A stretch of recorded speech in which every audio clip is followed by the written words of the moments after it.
Yo les petits potes, j'espère que ça va bien. Aujourd'hui je suis très heureuse de vous retrouver pour une vidéo que j'aurais aimé voir il y a quelques années parce que ça m'aurait évité pas mal d'années de galère. Aujourd'hui, comme vous l'avez vu dans le titre, je vais vous parler d'épilation définitive, mais sur la zone ô combien sensible du visage. Donc ce que je vais faire dans cette vidéo, c'est que premièrement, je vais vous dresser l'historique de ma pilosité au niveau du visage. Puis ensuite, en fait, j'ai lancé une FAQ sur Instagram pour répondre au mieux, en fait, à vos questions par rapport à ce sujet-là. Et surtout, en même temps que je réponds à vos questions, ça va vous expliquer un petit peu comment se passe une séance, tout ça, si j'en suis contente. Et toutes ces choses-là. Donc, avant de rentrer dans le vif du sujet, je vais vous parler de mon historique vis-à-vis de mes poils. En fait, je me suis rendu compte assez vite que j'étais plutôt velue et que je tenais plutôt du côté de mon père que de ma mère. Hein. Merci papa. Et grosso modo, je vous dirais, putain de sa mère, le moucheron, tu me casses les couilles! Désolé. Putain, je vais couper ça. Oh là là, qu'est-ce que je suis vulgaire. Mais en fait, ça fait 10 minutes que je vois ce putain de moucheron. Pardon, diantre, que je vois ce petit moucheron qui m'énerve passer devant mon visage. Je vous dirais qu'à partir du lycée, je me suis rendu compte que j'avais quelques poils disgracieux qui traînaient par-ci par-là sur mon visage, voire parfois un peu plus, et ils étaient concentrés au niveau de la lèvre supérieure et un petit peu au niveau du menton et ouais, vraiment sur le bas du visage. Sur le bas du visage, j'en avais relativement peu, mais au niveau de la moustache, en revanche, ça se voyait bien parce qu'il y avait un contraste, c'est-à-dire que mes poils sont foncés et que ma peau est très très claire et franchement ça se voyait et il n'y a pas que moi qui le voyais puisque on m'a déjà fait des réflexions, donc vous savez à quel point on est adorable lorsqu'on a 15 ans et d'ailleurs une des personnes qui il m'appelait le Travelot, voilà, il m'appelait le Travelot, oui, et le pire c'est qu'aujourd'hui c'est un de mes meilleurs potes, mais à l'époque frérot, il m'appelait le Travelot. Je sais pas si tu t'imagines, mais complexe fois 8000, bref, on est vraiment des chiens de la casse lorsqu'on a 15 ans et comprenez que c'était compliqué pour moi. Et à cette époque-là, ce que je faisais, c'est que très vite, ma mère en fait m'a amenée chez l'esthéticienne et donc c'était avec des bandes de cire. Cependant, j'ai eu quelques mésaventures puisque, et d'ailleurs c'est pour ça que ce cher ami m'appelait le Travelot, c'est pas parce que j'étais velue au point que, non, c'est qu'en fait, une fois, l'esthéticienne, en fait, en passant les bandes de cire, elle m'a brûlé. Mais quand je vous dis elle m'a brûlé, c'est que littéralement, j'avais le visage rouge et des cloques. Et en fait, quand je m'en souviens encore, c'était un mercredi, lorsque je suis rentrée, du coup, le mercredi au collège, cet ami m'a vue et en fait, il s'est dit « Ouais, elle se rase, ouais, bah le Travelot, voilà, c'était ça. » Mais c'est vrai que ça m'a un peu traumatisée, cette histoire. J'ai utilisé la méthode cire pendant pas mal de temps, cependant ce qui me dérange avec cette méthode c'est qu'on a des boutons après. Alors pas toujours, mais moi ça m'est arrivé et c'est galère quoi, parce que ok t'as plus de poils mais t'as plein de jetards, donc l'un dans l'autre, qu'est-ce qui est le mieux, qu'est-ce qui est le pire. En grandissant après, ce que j'ai fait c'est que j'ai utilisé de la crème dépilatoire. Alors c'est pas très bien, parce qu'en général les crèmes dépilatoires c'est pour des zones comme les jambes ou le maillot, mais c'est rarement conseillé pour une zone aussi sensible que le visage. Moi Balek, je l'ai fait, ça fonctionnait oui, mais j'étais quand même un petit peu irritée après. C'est exactement comme pour le rasoir et ça a tendance quand même à repousser de façon un peu plus intense, un peu plus foncée. Le duvet assez clairsemé et assez clair, on peut se retrouver avec des poils à la place, donc c'est vraiment pas une méthode top. Cependant, j'avais pas de boutons après et puis ça faisait pas mal, donc moi je me suis dit go et j'ai fait ça quand même pendant pas mal d'années. Et la dernière méthode que j'ai utilisée, et ça vraiment je regrette, c'est que je suis passée au rasoir. Alors pas au rasoir, genre je prenais pas le rasoir de mon mec qui traîne, non pas du tout, je prenais des rasoirs spéciaux, j'ai acheté ça sur Amazon il me semble, mais en fait le problème du rasoir c'est que après, une fois qu'on est rasé, on a vraiment la peau d'une douceur incroyable. Et je trouve qu'il y a un côté un petit peu addictif, parce que forcément, en se rasant, on n'a jamais eu la peau aussi douce. Donc le duvet ou le poil, lorsqu'il repousse, eh bien on a vraiment ce contraste entre la peau toute douce du lundi et puis le jeudi ou le vendredi, on commence à avoir la peau légèrement, on sent la repousse en fait, et du coup c'est pour ça que le rasoir je trouve pas ça incroyable. Je peux pas dire que je me suis transformée en Yeti après ça et que vraiment ça a favorisé de ouf la repousse des poils et du duvet, non, mais quand même un petit peu quoi. Donc ça je l'ai fait pas très longtemps, je l'ai peut-être fait 1 an et encore.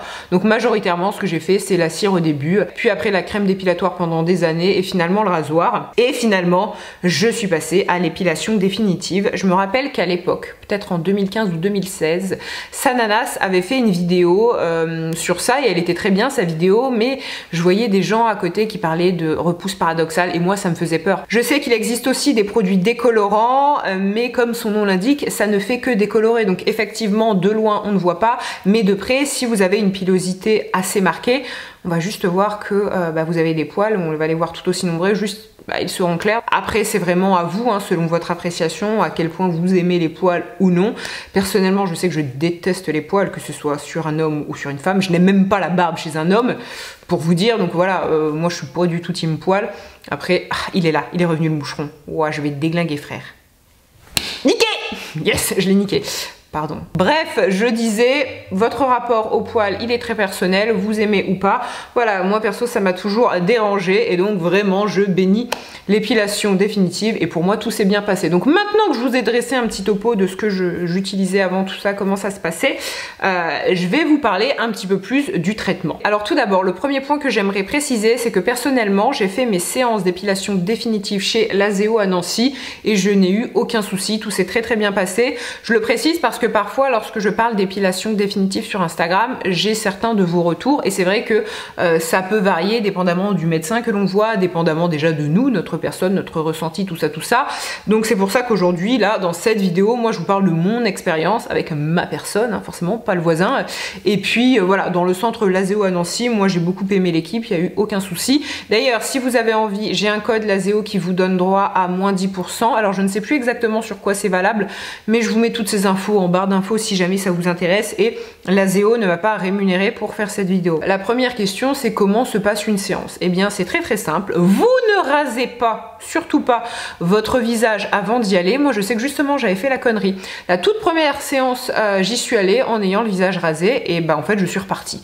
Donc déjà aussi un autre point, chez Lazeo, la première consultation est offerte. Alors la première consultation, qu'est-ce qu'on entend par là? Non pas l'album de Doc Gynéco sorti en 96 il me semble, mais non en vrai la première consultation tout simplement on regarde un petit peu votre peau, vos poils et on vous dit si oui ou non vous pouvez faire le laser parce que le laser n'est pas indiqué chez tout le monde. J'y reviendrai un petit peu après, mais voilà, ça peut être pas mal pour prendre un petit peu la température et voir si vous correspondez au cahier des charges quelque part. On va dire les choses comme ça. Mais du coup, la première séance, moi bien, je suis repartie chez moi vu que j'avais rasé et il ne faut pas. Donc vraiment, vous laissez votre visage tel quel, vous ne rasez pas, vous n'épilez pas, vous ne faites rien, vous ne touchez pas à vos poils. Je pense que comme ça c'est clair. Et une séance en fait, alors moi je n'ai jamais appliqué de crème anesthésiante sur mon visage. Je sais pas si des médecins le font, mais c'est largement supportable. C'est peut-être un petit peu plus sensible au niveau de la lèvre supérieure, mais c'est pas du tout, c'est pas horriblement douloureux franchement. Et comme c'est malgré tout des zones assez petites, ça dure pas très très longtemps, donc c'est largement supportable. Par exemple, si je peux comparer le maillot, lorsque vous faites la lumière pulsée ou le laser au maillot, waouh, bah là mon frère t'as intérêt à t'accrocher parce que là tu le sens. Le visage, je trouve que c'est beaucoup plus doux quelque part. Donc vous arrivez, une séance, ça dure quoi? Entre 5 et 10 minutes, dépendamment de votre pilosité, mais c'est jamais très très long je trouve. Et en fait, eh bien, elle passe avec le laser sur les zones avec des poils. Donc d'ailleurs, pour vous donner une définition au mieux, le laser va se concentrer sur la mélanine du poil et chauffer à une température si haute que le poil entier se désintégrera, dont le bulbe. Il faut compter en moyenne de 5 à 8 séances pour les poils du corps et 7 à 10 séances pour le duvet du visage. Cependant, le nombre de séances peut varier d'une personne à une autre selon des facteurs hormonaux par exemple. Alors c'est pour ça, moi je vous dis, il m'a fallu environ 11 séances. Alors pendant mon traitement, je suis tombée enceinte. Alors je sais pas si réellement, parce que la grossesse n'a pas été, à terme, comme vous le savez.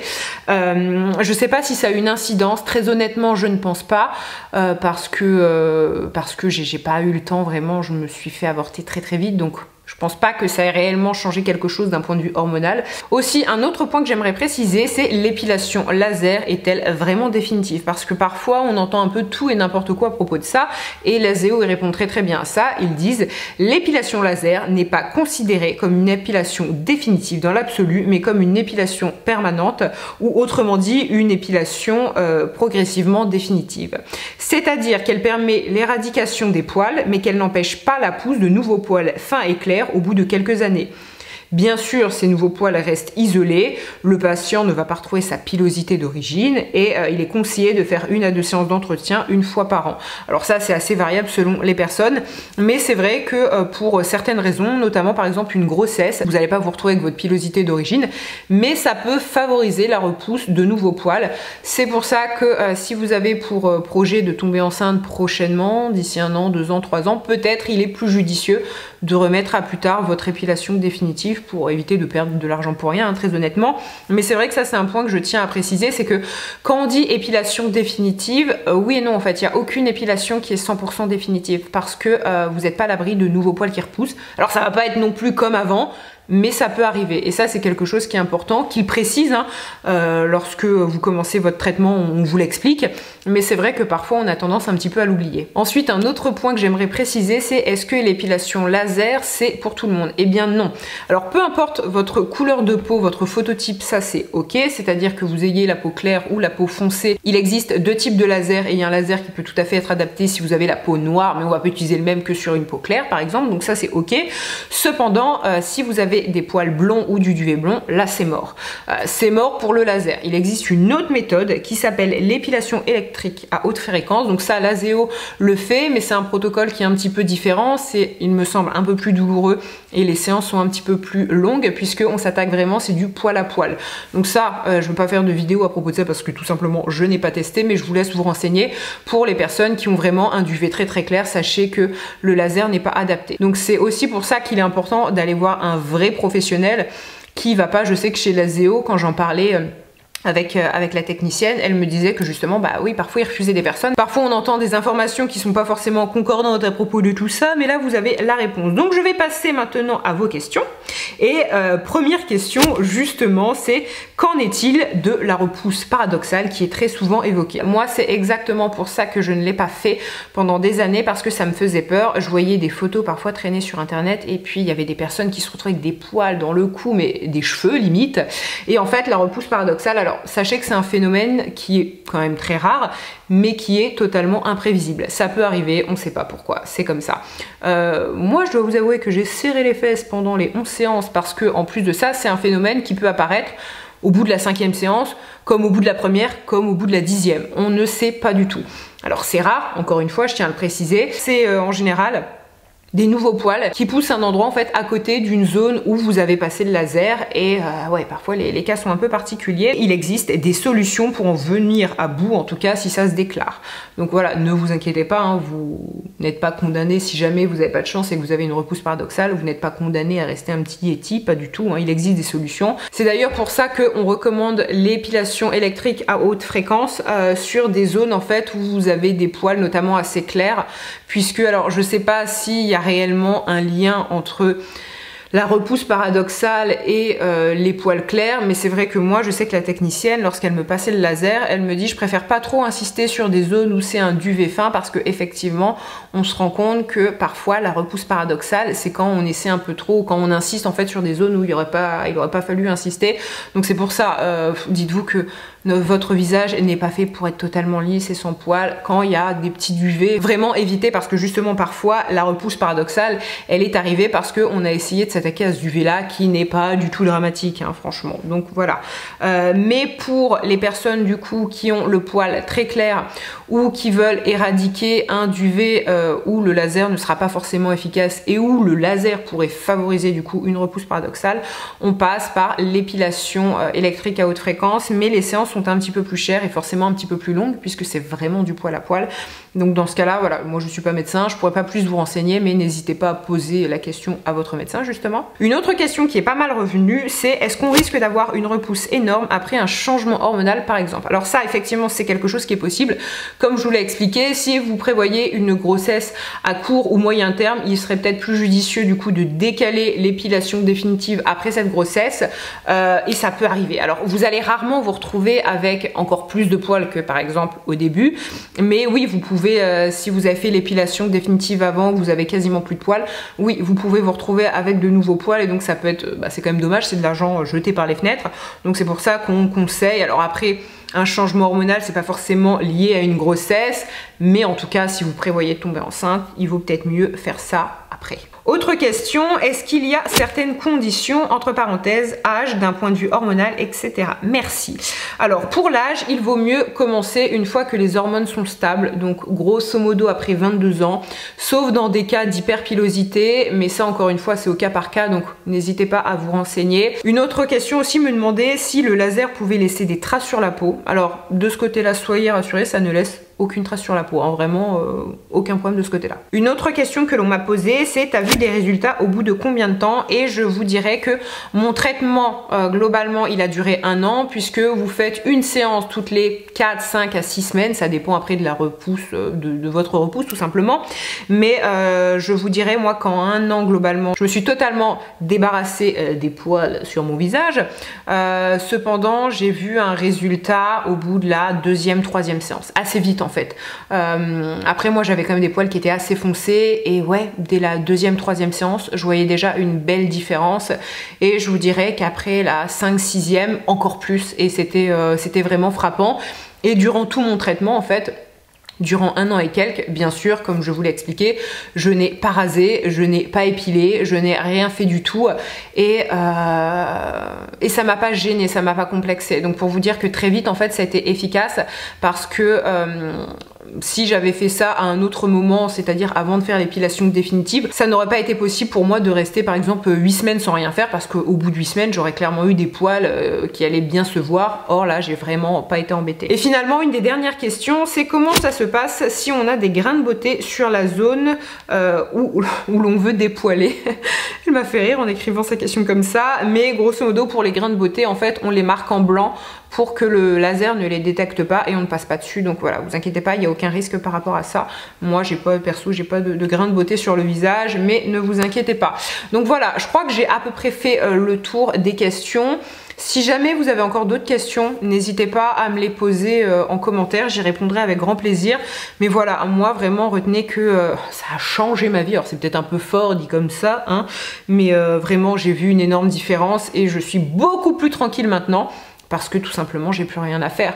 Et juste à l'occasion je vais avoir peut-être quelques petits poils, et encore je suis large quand je dis quelques petits poils par-ci par-là, je les retirerai à la pince épilée, il n'y aura pas de souci. Comme je vous l'ai dit, hein, aucune méthode d'épilation n'est 100% définitive et éradique 100% de vos poils, mais là globalement j'ai vraiment pas de quoi me plaindre et j'ai plus rien à faire. Donc voilà, écoutez, sur ces bonnes paroles ma vidéo est finie. J'espère que vous ça va chez vous, je vous embrasse très très fort et puis surtout je vous dis à très bientôt, bye.